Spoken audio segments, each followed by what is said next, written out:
Hello, everyone, and welcome, welcome, welcome to the session and training on top body hacks for women leaders. And I couldn't be more thrilled and excited to be here with Dave Asprey, who's a dear friend and colleague and even a mentor of mine.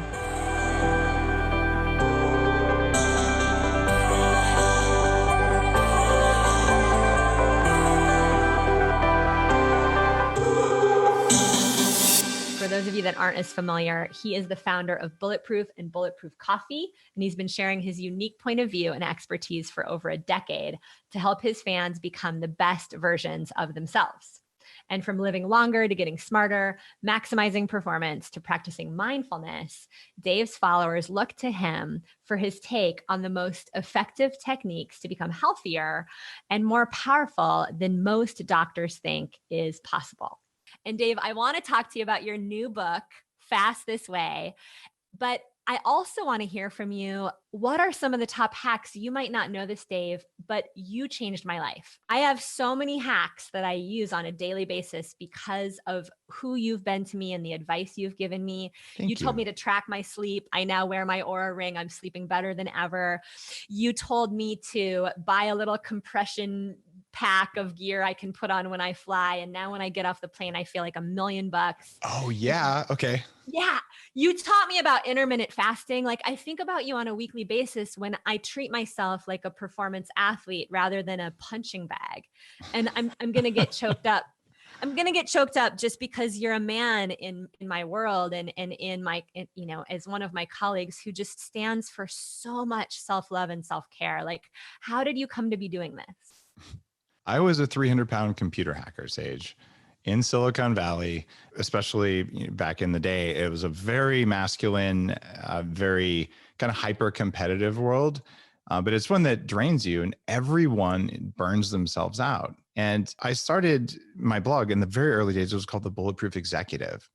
And since day one, half of the audience has always been women and half men. And I built the brand, I built all this stuff because it's for people, it's for humans, right? And there's also a secret too. Women are much better biohackers than men. And not being women, I'm not sure why, but I'm married to a medical doctor and we've talked about it. And it's probably because women have a better sense of what's going on in their body because it changes regularly. And guys are like, unless it hurts a lot below the neck, I really don't have to deal with it. So we tend to hit the wall pretty hard. And one of the things that inspired me for all of this, my very first book was a fertility book before the Bulletproof diet came out. And it's because, look, if you get a good start from your grandmother and your mother, you have an unfair advantage in life and you don't really get to pick that now. So what if we could do things to make our parents, both women and men, healthier so that the next generation and the one beyond could be healthy? That was the very first book. And then I'm like, you know what? Healthier people, higher performance people have working reproductive systems. So a lot of the bulletproof stuff came from the world of anti-aging and the world of fertility. And I'm really happy to say that my wife, Lana, and she was infertile when I met her. And through this kind of biohacking, we had 2 kids, one at 39, one at 42, with no IVF or other medical intervention. So we restored fertility. And there's a sacred thing that happens when you have a child. And I just feel like that doesn't get enough conversation. And it's one of the reasons I included a separate chapter for women on fasting, because women and men aren't the same. And we've got to acknowledge that. It's 100% true. And I'm so impressed with, going from a 300-pound, tech hacker to a gorgeous, beautiful man that you now see in front of us. But it's like, how did you make that transformation? And why is it so important for us to learn biohacking? Can you define biohacking really briefly for anybody that doesn't know that term? Biohacking is a term, it's a new word in the English language. And my name's in the Merriam-Webster's dictionary now, which is the most unlikely thing ever. So cool. Other than me having my shirt off in a men's magazine, which happened to me once. I'm like, there's my stretch marks, just don't look closely. And the definition is the art and science of changing the environment around you and inside of you so that you have full control of your own biology. And full control means different things. You might say, look, I want to be like a dialed in entrepreneur, or I want to be super heart centered, or I want to get swole, right? It could be anything. And it's that desire for our bodies and our minds to do what we want instead of what they do without our permission, that unites everyone, because we all want that, whether we're an entrepreneur or some entirely different type of human. I could not agree more. And I think that's been the big shift for me as my business has grown, as I've gotten more committed to living my best life, both my personal life and living my best contribution on the planet through Women Rocking Business. It's like, I've got to treat myself differently and I've got to learn new hacks. And that's been something that you've been such a mentor to me in. And I'm going to flash this picture. Here's Dave and I frolicking around Burning Man. I got to hang out with him and his wife all week and have like the time of our lives, wearing lace and fur and dancing through the desert, you know, hanging out with some of the coolest people on the planet. And that all came from us setting up a life that allows us to do what we want and go where we want to with who we want to go with. And I don't know if you know this, like the full details of this, Dave, but that week we were at Burning Man together. I was there with somebody I was dating, and he and I were having some major personal turmoil. And he actually went off with another woman in the middle of Burning Man. And that same day, you looked at me and said, if you can bring him into your meditation and actually work on forgiving him, you can receive up to, I can't remember, it was like 20 or 30 times the benefit of regular meditation. Do you remember that? And would you Absolutely. explain that to our listeners? Because I think we tend to hang on to this baggage. And if you hadn't said that to me and helped me really understand that piece around meditation and forgiveness, I would have suffered out there in the middle of the desert. But instead, I forgave him and I went on to have like the most amazing week ever. So Beautiful. yeah, tell us a little bit about that. Well, forgiveness is a thing that's not well understood. Most of the time you say you have to forgive the guy who wronged you. And like most people tell you to go F yourself if you say that. Right. So kudos to you for, being willing to hear that, because forgiveness isn't about telling someone you forgive them. Forgiveness is about you stopping using your energy thinking bad thoughts about the other person. And when you do that, it frees up a lot of thoughts. And when I say frees up thoughts, there's this algorithm for life. Everything alive does these things, and it's going to tie directly to forgiveness in a second. So bear with me. And the first thing that we're talking bacteria, a cactus, a zebra, and a human. This is single cell bacterial stuff where consciousness emerges in us. The first thing you do, if something is about to kill you, or it feels like it's going to kill you, like a breakup, then it gets 10 times more energy than it really deserves, right? So the first word is fear, and it will take all of your energy, right? And the second F word is food, because all life has to eat, and famine has killed lots of us. And this is why, the cookie has a siren's call, and you're like, oh my God, like it keeps asking me to eat it. It's because your cells are telling you to eat the cookie. It's not you want to eat the cookie. It's actually an automated system to keep all life alive. And it gets 5 times more energy than it should. And the third F word that all life has to do to stay on the planet, you know what that one is, Sage? Is it the F word? You mean fertility? Exactly. That's what I was thinking. That was what you were thinking, right? It might have been the word I tried to trick you into saying. And all life has to do that. And it gets 3 times more energy than it deserves, right? So if this is the thing that bacteria do, great. There's a fourth F word that is fundamental, and it's friend. All life is wired to support other life. So we are wired in ourselves to be kind to each other, but not when we're afraid, not when we're hungry, and not when we are not experiencing love in our life. Right. So this is why it feels good to give back. This is why it feels good for you to support all the women who you support, because your body wants you to do that. And forgiveness is something that happens when you drop energy that you spend on the first and most powerful F word, fear. So underneath all the anger and all that stuff, there's always fear. And I know this because I run a neuroscience company called 40 Years of Zen, where we give people these brain upgrades. In the first 3 days of a 5-day program in Seattle with neuroscientists and electrodes and all sorts of technical personal development stuff, it's like all you do is you sit there and go, oh my God, I can't believe I'm still mad at little Johnny from 5th grade who broke my heart, or whatever. These aren't conscious, rational things. These are the feelings. But because these patterns are set up in us, we respond to the world in that way. And all of us have the same thing for food. Like food is tied to love, food is tied to fear, right? And so one of the most powerful things you can do is you can turn off the hunger voice in your head. I found a study in Fast This Way. 15% of the thoughts the average person has every day are about what's for their next meal. Okay. If you're not hungry, you have 15% more capacity to do whatever you want to do with your time and your energy. And if you're not holding on to a grudge against the guy who clearly acted out of integrity, right? But you're not holding a grudge anymore. You're not saying what he did was right. You just let it go energetically. All of the thoughts and energy that went into that, you don't waste them anymore and they become yours again. And in your case at Burning Man, you use them to actually go out and have a fun, spiritual, playful, amazing time. But if you'd have been stuck in hunger and fear, you wouldn't have. And forgiveness is how you get rid of fear. And fasting is how you get rid of hunger. You teach yourself, oh, that was a craving. That wasn't hunger. And so I wrote a fasting book because it's not hard to write a fasting book. There's plenty. Step 1, don't eat for a while. Step 2, here's a bunch of research that says it's good for you. Done. That's not what this book is. I fasted in a cave for 4 days, Sage, because I realized I was afraid of being alone and I was afraid of being hungry. And I hired a shaman to drop me in the desert, no food and no humans for 10 miles in any direction. And I tell that story and we talk about the biology, but we talk about the psychology and how to make fasting so it isn't a suffering, like self-flagellation thing. People, especially entrepreneurs, self-flagellate enough. It's about how to biologically turn off hunger and cravings so that you can be focused and energetic while you're getting health benefits from fasting. And you don't overfast, because women tend to fast. They hit the wall of fasting way before men. And like, I feel so good, I'm never eating again. And like, no, let's not go there. It's so important.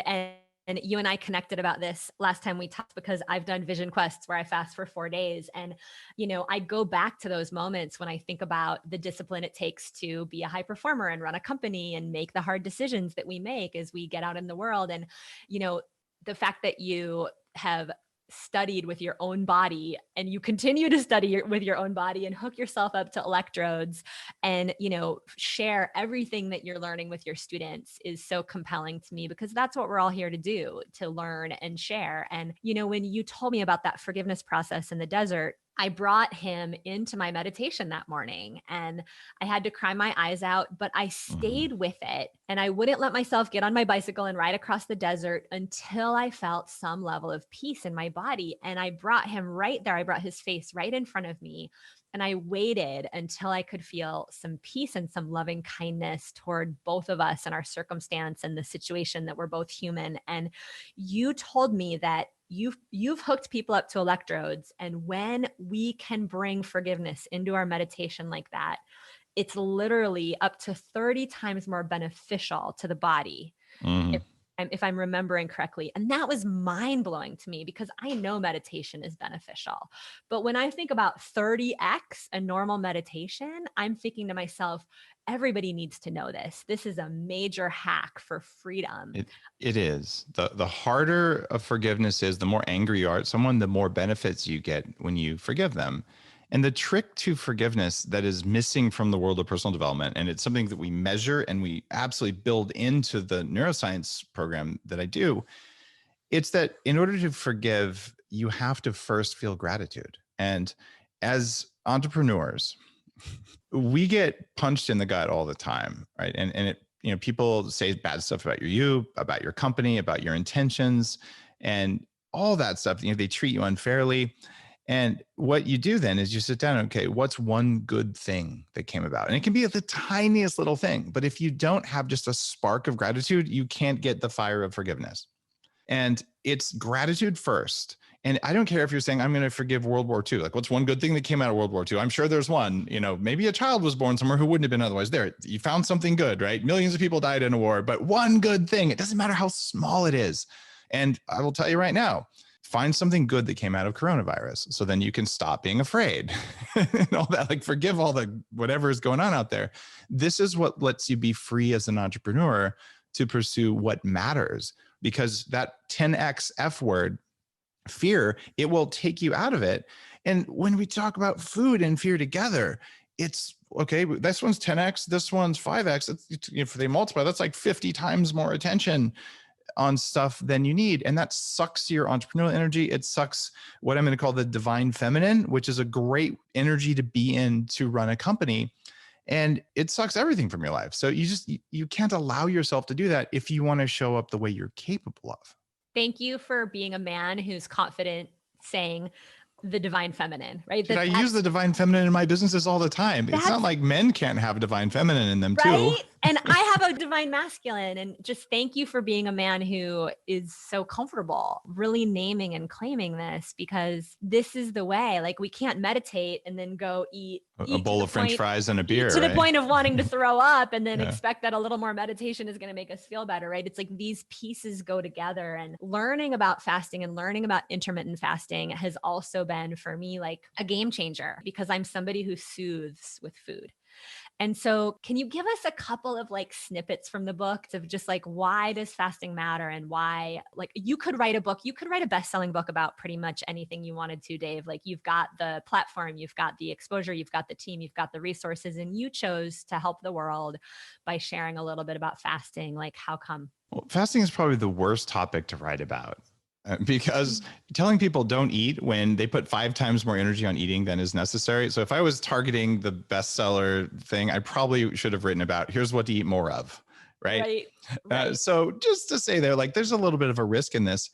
But the reason fasting is so powerful is it makes your cells younger and it makes them have more energy. This isn't really something that's intuitive. Like, how could eating less give me more energy? I'm not telling you to eat less. I'm telling you to not eat for periods of time. The rest of the time you eat, and you eat normally. Part of the reason it works is just straight up biological. When your cells have more energy, that means they can make more electrons. You eat 30 pounds of air and some amount of food every day. You mix them up and you get electrons, like the same ones in your iPhone, right? And they go into your thoughts, your willpower, they go into your heart, they go into love, they go into hate, they go into breathing. Everything you do in the world is powered by electricity. If you have less electricity available because your cells suck at making it because you eat all the time, or because you ate the wrong stuff, is it any wonder that it's harder to regulate your emotions? It's harder not to yell at your team. It's harder to interact with your family after you've had like a really, really long day. So that's why fasting matters, because it gives you raw energy and then it gives you willpower. But you don't have to use willpower to fast. You're using your willpower in building your business. So can you fast without pain? And I put 3 fasting hacks in the book that work exceptionally well. And surprisingly, they work even better for women than for men. And that's the sort of thing where, look, there is a spiritual fast. And I'm putting, for people who order the book, I'm doing a 2-week training where I'm going to teach the book. So I was a teacher for 5 years at the University of California. And I realized I do all this work to write the textbook, but I never explain it. So during this 2 weeks, I'm teaching people how to fast, how to start. But on the last 2 days, we're doing a spiritual fast with gratitude and forgiveness and all the things that do when you're going to sit down and say, I'm going to feel the pain, I'm going to work on it. But the rest of the time, you're working on your business and your life, and you don't want to be, oh my God, I'm so hungry, because then you're distracted. So we can turn off the hunger. That's simple biohacking. But it's then choosing to feel it and work on it when you want to, instead of trying to force that on top of your already busy day. Awesome. I could not agree more. I have experienced all of those things in just the process of taking your advice and waiting until noon to eat so that my body can catch up with me. And can you give us a morsel right now in terms of like, how do we get started? Okay. And then I'm going to highly recommend you guys head over to Dave's website, which is fastthisway.com. Again, go to www.fastthisway.com and definitely go head over there and jump into his 2-week training that accompanies the book, because I'm going to be doing it. My team's going to be doing it. It's going to be an incredible opportunity. And it's free. You buy the book. Like, I'm not trying to upsell you on stuff. Literally, I just want to share the thousands of hours I went into writing this book with people who care. And absolutely. I can't wait to do this with you. Thank you. And so a couple of the things, women, usually within 4 weeks, you're going to start out in the first couple intermittent fasts where you just don't have breakfast, right? It's not that hard to do. I skipped breakfast. I had maybe a late lunch. Like, oh, look at me. I had a dinner and then I went a few hours without having a snack and then I slept and then oh, there you go. I just went 16 hours or 18 hours without eating, but it wasn't that big of a deal, except it might be a big deal. When I was heavy, when my biology didn't work right, that whole morning I'd be like, oh my God, like I kind of eat one of my colleagues without anyone noticing. Like, it's really intense hunger. And when I just made a cannibal joke on your show. You didn't think I'd go there, did you? The issue though, is that we have to get past that hunger. And with women, once you do it, you're like, this is liberating. I feel so good. I'm going to do it every day. Right. And then I'm going to do it even more. So I'll just have dinner every day. And what tends to happen is with the end of a month, and I've seen this, my first book that included fasting was in 2014. So I've had years of talking with men and women about this. And what happens to them is like, Dave, I don't sleep as well as I did before. My Aura Ring score is going down. Like something isn't quite right. And I'm like, you need to eat some carbs. You don't need to fast as much. Like you shouldn't be keto all the time. You shouldn't be fasting all the time. But if they don't talk to me, then they're like, oh, now my hormones, I know I'm pretty regular, but now my cycle's off. What's going on here? And then wait a minute. Now I don't sleep well. My cycle's off. I have this kind of like low grade physical anxiety. And now my hair is getting thin. And like, look, you need to eat, right? So fasting isn't about starvation. It's about brief periods. And so I find that for many women, especially 40 plus, intermittent fasting every other day is a really good strategy. You don't have to do it every day. And you don't have to be one of these, fasting bros, like, I went, 14 days without food and now I'm going to go lift. And it's absurd and it's not good for men and it's not good for women, especially because there are also times of the month when your body is working really hard on rebuilding uterine linings. If you're still in your fertile years, right? You might not want to be fasting on days when you have enough physical stress, right? And this is something that's missing from a lot of the world of fasting. In part, it's because a lot of the studies are done on freshmen in college. And freshmen in college are pretty much white dudes for the vast majority of history. And now there's more women than men in college, but the studies are just happening because this is a very recent occurrence in history. So we have about 3/4 of data is on men and about 1/4 is on women. And in chapter 1, I'm like, here's what we know about women. And we know that if you want to have enough energy and not be stressed, especially when you're starting, there's 3 hacks that work for everyone, but I think they work better for women. And here's the hacks. The first one is you don't have to be a mouse when you fast. And a lot of the mouse studies are done on water only. So people go, you should only have water when you're fasting. How about this? Be kind to yourself and you have a business to run and a family to run most likely. So mice don't have espresso machines. If you have black coffee in the morning, it doubles the production of ketones, which are these fat burning bodies. This is a good thing because if you can get your ketones up a little bit, much less than the full on keto bro kind of thing, that turns off a hormone called ghrelin, which is the hunger and craving hormone. And it turns on a hormone called CCK, which is sponsored by Calvin Klein, even though its name is cholecystokinin. And that hormone is the one that makes you feel full. So black coffee can help you feel full. And then the next fasting hack on top of that is one I'm very well known for. And I'm not trying to sell more Bulletproof coffee, but I will tell you, if you take a little bit of grass-fed butter and a little bit of MCT oil and you blend it into your coffee, your energy levels go up very substantially, but you're still getting the benefits of a fast. And now you're like, my brain is lit. I feel awesome. I can do what I'm here to do, but my body's still cleaning itself up. You just don't eat any sugar or any carbs, and you don't eat any protein. You're just having coffee and a little bit of fat. Fat is special if it's the right kind of fat. And the third hack, and by the way, Bulletproof coffee suppresses hunger in a very noticeable way. I love Bulletproof coffee, by the way. Oh, thank you. And I'm not here to sell Bulletproof coffee. I'm just saying. I know you're not. Go buy the book. There's reasons for doing this that are biological. And the next one is prebiotic fiber. This is a special kind of fiber that your body cannot digest, but your gut bacteria love. And when they digest it, they turn it into something called butyric acid that is actually ketogenic. So during this fast, you can say, I'm taking my cup of coffee, I'm adding some prebiotic fiber that has no flavor, I'm adding a little bit of butter and some MCT oil, and I'm blending it up for a little while, and then I drink it, and I don't even think about food. And someone sets like donuts and pastries in front of me. And instead of them yelling at me, eat me. And you're like, no. And they go, eat me. No. And you have this inner argument like you do with a 2-year-old. And eventually like, I'll just eat half a pastry. And then you're like, why did I do that? Well, you can stop all that because when they're there, you're like, I'm just actually not hungry. I don't want one. And then there's no conversation and all those thoughts about what's for lunch, they're gone. And you show up better in your day. And if you do that with intermittent fasting, as a woman, it actually works better for a lot of women. And you may get to the point, in fact, you probably will, where you're like, I just don't need it. I'll do black coffee sometimes. But if you're stressed, if you didn't sleep that well last night and you still choose to fast, and by fasting, I mean skipping breakfast, I don't mean a longer fast, then you do that and you're like, okay, I've got this. And so fasting shouldn't be suffering unless you're like, I'm going to go do the spiritual thing, and it doesn't have to be suffering, but then it's an awareness practice. I just want to say thank you for being brave enough to write a book about fasting. Thank you for being assertive enough to claim that there's more energy available to us than we ever thought possible when we can just step into some of these biohacks. Thanks for helping us rewrite our relationship with fear and with food and with the F word, which of course is fertility. And Dave, just thank you for being you. You always put a smile on my face. I'm going to invite you guys, every single one of you, to go grab the book and head into this 2-week incubator with me and my team and a bunch of my friends. We're going to be there with Dave learning about how to really up-level our bodies. Fastthisway.com. Head over to www.fastthisway.com.